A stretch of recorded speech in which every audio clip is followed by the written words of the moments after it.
महाराष्ट्र के कुछ हिस्सों में भारी बारिश के अनुमान के मद्देनजर एनडीआरएफ के 15 दलों को विभिन्न हिस्सों में तैनात किया गया है। राज्य सरकार के अनुरोध पर इन दलों को पहले से ही तैनात किया जा रहा है।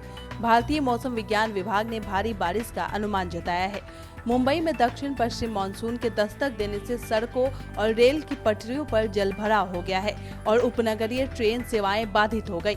मौसम विभाग ने मुंबई, पड़ोसी जिलों ठाणे, पालघर और रायगढ़ जिलों के लिए रेड अलर्ट जारी करते हुए भारी से बहुत भारी बारिश की चेतावनी जारी की है। दिल्ली सरकार ने कनॉट प्लेस पर पहला स्मॉग टावर लगाने का बड़ा ऐलान किया था, जिसको लेकर अब राहत भरी खबर सामने आ रही है। दिल्ली के कनॉट प्लेस पर लगने वाले पहले स्मॉग टावर को लेकर पर्यावरण मंत्री गोपाल राय ने बताया है कि जल्द इसका काम पूरा किया जाएगा। इसके साथ ही उन्होंने ये भी बताया कि दिल्ली का पहला स्मॉग टावर 15 अगस्त तक बनकर तैयार हो जाएगा। लगभग 20 करोड़ रुपए की लागत से बन रहा ये टावर चीन के स्मॉग टावर की तर्ज पर काम करेगा। हालांकि इससे पहले खुद पर्यावरण मंत्री गोपाल राय ने जून में टावर का काम पूरा होने की बात कही थी। दिल्ली सरकार की ओर से वन महोत्सव का आयोजन किया गया है। 26 जून से शुरू होने वाला ये वन महोत्सव 11 जुलाई तक चलेगा। इस दौरान दिल्ली भर में 33 लाख पौधे लगाए जाएंगे।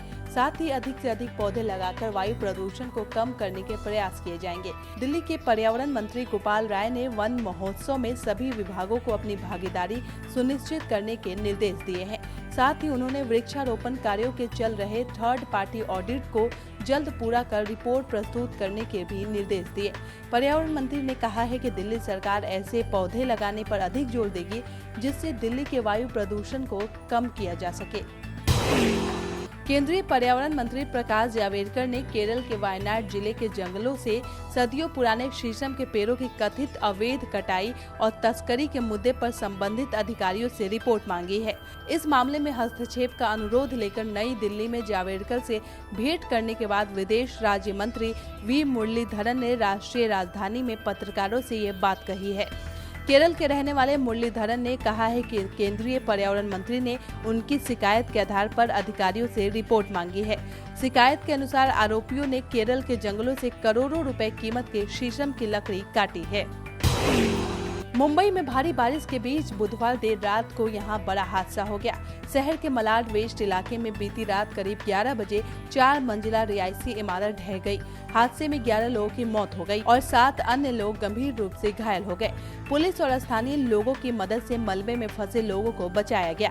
बीएमसी का कहना है कि इमारत काफी जर्जर हालत में थी और भारी बारिश होने के कारण वे हादसे का शिकार हो गई। बीएमसी ने कहा है कि आसपास के 3 इमारतें खतरनाक स्थिति में है और उसे खाली करा लिया गया है।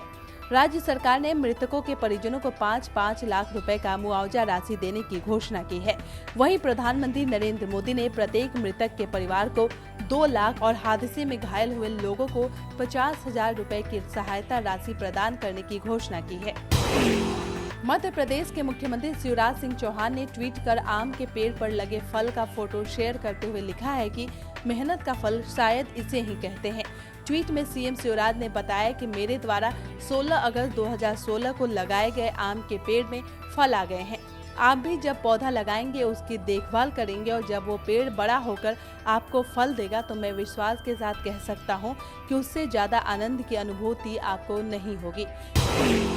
राष्ट्रीय हरित अधिकरण यानी एनजीटी ने महाराष्ट्र के राज्य पर्यावरण प्रभाव आकलन प्राधिकरण के कामकाज में बुनियादी खामियों का संज्ञान लेने के बाद उसके लेखा परीक्षण के लिए 2 सदस्यीय समिति बनाई है।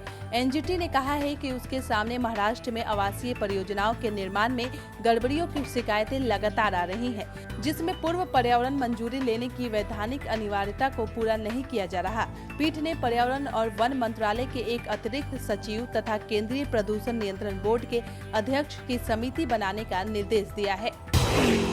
स्वास्थ्य मंत्रालय के ताजा आंकड़ों के मुताबिक भारत में पिछले 24 घंटों के दौरान कोरोना के 94,052 नए मामले सामने आए हैं, जबकि 6,148 लोगों की मौत हो गई है।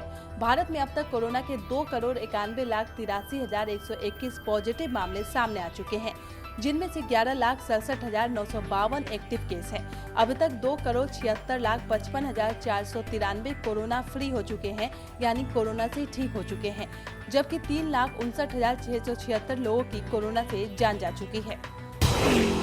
मौसम विभाग ने उत्तर प्रदेश के कई जिलों में गर्जना के साथ भारी बारिश की भविष्यवाणी की है। 4 से 5 दिनों में मध्य प्रदेश, छत्तीसगढ़, विदर्भ, बिहार, झारखंड, गुजरात, तेलंगाना समेत करीब 14 राज्यों में तेज बारिश होने की संभावना है। मौसम विभाग के मुताबिक 10 जून के बाद पूर्वी भारत और उससे लगे मध्य भारत में, खासकर उड़ीसा और पश्चिम बंगाल के गंगेय क्षेत्र में 11 जून को बंगाल और बिहार, 11 से 12 जून को पूर्वी मध्य प्रदेश, विदर्भ और छत्तीसगढ़ में भारी बारिश होने की संभावना है। बंगाल की खाड़ी में इस मानसून का पहला कम दबाव का क्षेत्र तैयार हो रहा है। इसके असर से उड़ीसा, सिक्किम, झारखंड, बिहार, पूर्वी उत्तर प्रदेश, मध्य प्रदेश और गुजरात के कुछ हिस्सों में मानसून पहुंच जाएगा। झारखंड की राजधानी रांची सहित अन्य जिलों में प्री मानसून की बारिश शुरू हो गई है। राज्य के कई हिस्सों में अगले 11 जून तक हल्की बारिश के साथ तेज हवा चल सकती है। मौसम विभाग ने पूर्वानुमान में बताया है कि राज्य के कई हिस्सों में हल्की से मध्यम दर्जे की बारिश हुई। इसके साथ ही वज्रपात और तेज हवा चलने की भी संभावना है। पिछले 24 घंटों के दौरान राज्य में प्री मानसून की स्थिति सामान्य रही। राज्य के कई हिस्सों में हल्की से मध्यम दर्जे की बारिश रिकॉर्ड की गई। इसके साथ ही कई स्थानों पर वज्रपात भी हुआ।